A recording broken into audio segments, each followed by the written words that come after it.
आपण सर्वत्र मराठी भाषा गौरव दिन मोठ्या उत्साहात साजरा करतोय। मात्र याच मराठी भाषेचा कणा असलेल्या मराठी शाळांची अवस्था काय आहे?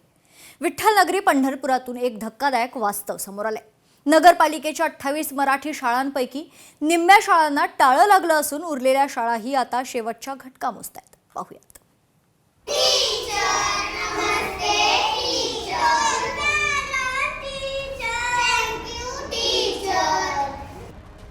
मराठी शाळा हद्द पार होणार। 28 पैकी 14 शाळा बंद, अपुऱ्या सुविधा, जुन्या इमारती, पालकांनी फिरवली शाळांकडे पाठ।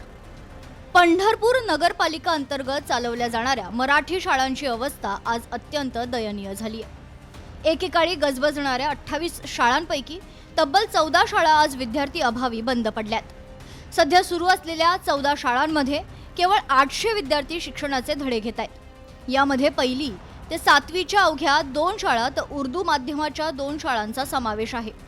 जुन्या इमारती आणि अत्याधुनिक सुविधांचा अभाव यामुळे पालकांनी या शाळांकडे पाठ फिरवली आहे।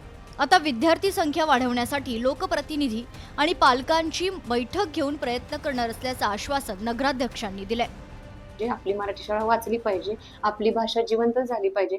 मराठी ही फक्त भाषा नसून आपली संस्कृती आणि आपला आत्मा आहे आणि आपल्या आत्मा आणि संस्कृतीला जपणं हे माझ्याबरोबर तुमच्या सगळ्यांचं देखील कर्तव्य आहे। आणि त्या दृष्टिकोनातून आज ज्या 14 शाळा आहेत त्या तितक्या जरी कायमस्वरूपी राहाव्यात। आणि आता आपल्या इथं 3 नंबर वार्डमध्ये 4 नंबर शाळा बऱ्याच वर्षापासून बंद आहे आणि आपल्या लोकमान्य शाळेवर अतिरिक्त भार आहे विद्यार्थ्यांचा, तो कुठेतरी कमी करण्याच्या दृष्टिकोनातून लवकरच मी ती 4 नंबर शाळा चांगली करून ती शाळा चालू करणार आहे। एकूण 14 शाळा आहेत।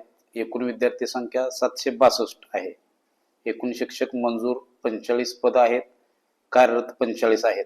शिक्षकेतर कर्मचारी संख्या 3 आहे।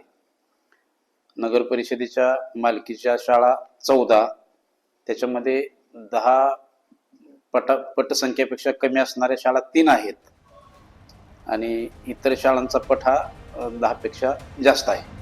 नगरपालिकेच्या या मराठी शाळा बंद पडण्यामागे केवळ विद्यार्थ्यांची कमतरता नसून प्रशासनाचं दुर्लक्ष कारणीभूत असल्याचा आरोप आता होऊ लागलाय। शाळांच्या इमारतींची झालेली दुरावस्था आणि शैक्षणिक सुविधांचा अभाव यामुळे या शाळा व्हेंटिलेटरवर आहेत। या शाळा टिकवण्यासाठी आणि वाढवण्यासाठी तातडीनं विशेष योजना आखण्याची गरज लोकप्रतिनिधींकडून व्यक्त केली जात आहे।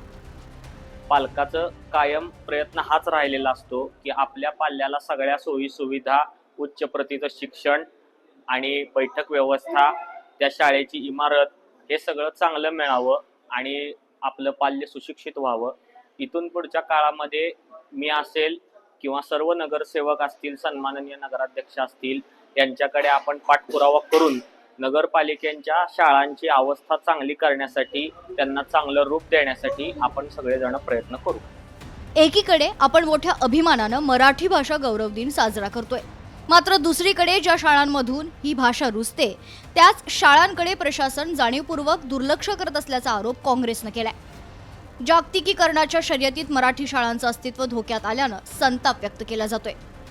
पंढरपूर नगरपालिका, पंढरपूर प्रशासन, जिल्हा प्रशासन यांनी नगरपालिकेची शाळेची दुरुस्ती करणे, विद्यार्थी संख्या कशा प्रकारे चांगली होणे या संदर्भात लक्ष देणं गरजेचं असताना शासन हेतुपुरस्सर या गोष्टीकडे दुर्लक्ष करते असं दिसून येत आहे।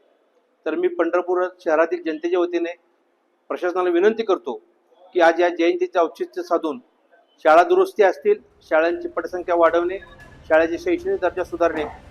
राज्यात दरवर्षी विविध उत्सव आणि दिन साजरे केले जातात। मराठी भाषा टिकवण्यासाठी मराठी शाळा टिकवणं हे सर्वात महत्त्वाचं पाऊल आहे। मात्र पंढरपुरात या शाळांचं अस्तित्वच धोक्यात आलंय।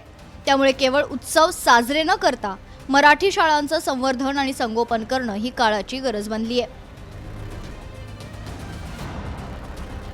अभिराज उबाळे, लोकशाही मराठी, पंढरपूर।